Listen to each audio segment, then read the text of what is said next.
Morning, everybody. It's snowing. Not sure how I feel about that. Ruby, how do you feel about that? She's from Texas, so not good. Anyway, we're talking today, Ruby, about salespeople and how challenging it is to be a salesperson now. It's always been a challenge to be a salesperson, but even more so now. So, listening to Brian Burns' podcast, that is not an affiliate link. That is just me listening to smart people in the internet. And he had a sales leader on who was talking about, the challenges that reps have, how his team, and he talked more about his team than himself, which was refreshing.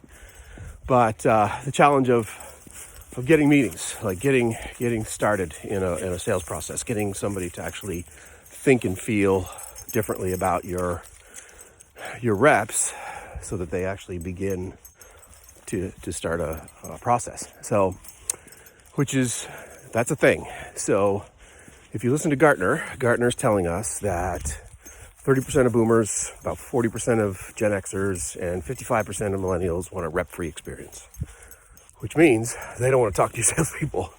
They want to go to a website, they want to click next, finish, and that's it.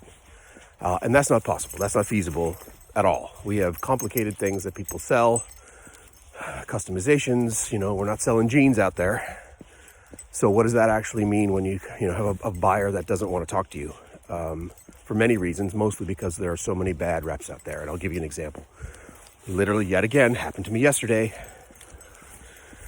Connected with somebody on LinkedIn. 30 seconds later, hey, I'm so-and-so from company BlippityBlop.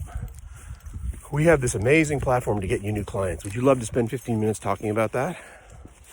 No, I wouldn't. A, because I'm not the decision maker. B, I have no interest in it. C, you're spamming the hell out of me and you don't give a crap who I am, what I do, how I do it. And, that's not that rep's fault. That's the system that rep lives in that was built in 1998.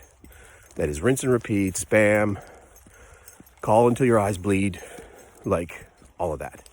And wouldn't it be interesting if I had reached out to them, said, hey, I'm looking for new clients. How do you help?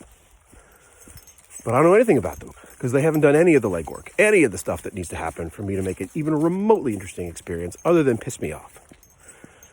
And I'm staying connected to that individual because I'm hoping she's going to see this and actually tell her boss there's a better way. It's a different way. And this is why I want people to think very specifically about how they're moving forward with their sales teams. If I gave you the best, most highly vetted list out there, would you screw it up? Would you start at the A's and say, hey, would you like to buy my stuff? Would you like to buy my stuff? Hey, I'm really good at this. Would you like to buy my stuff? Or would you go with a conversation like, hey, I'm going to join LinkedIn. I'm going to connect with people. And I'm just going to ask how it's going. Hey, Chris, how's it going? I work in this industry. I hear you work in that industry. Super interesting. I'm going to follow your content. How are things? Well, isn't that refreshing? We're starting a conversation. We're having thoughts. We're having time. We're having feelings. We're not just talking about, hey, your client support portal that you want to sell me for $20,000 or whatever the hell it is. Salespeople got to think outside the box here. There's the firewalls between you and your buyer are enormous. And if you just keep tapping at the keyboard, hoping that good things are going to happen, gosh, that's a tough place to be. So my message is this. I'm trying to do it for my clients. You should do it for your teams. And if you're a rep, you should be thinking very much about this. How do we flip the script here? It's not easy, but what could we do to help our buyers understand more about who we are, what we do, why we do it, in a world where if they're remotely interested, they might reach out to us.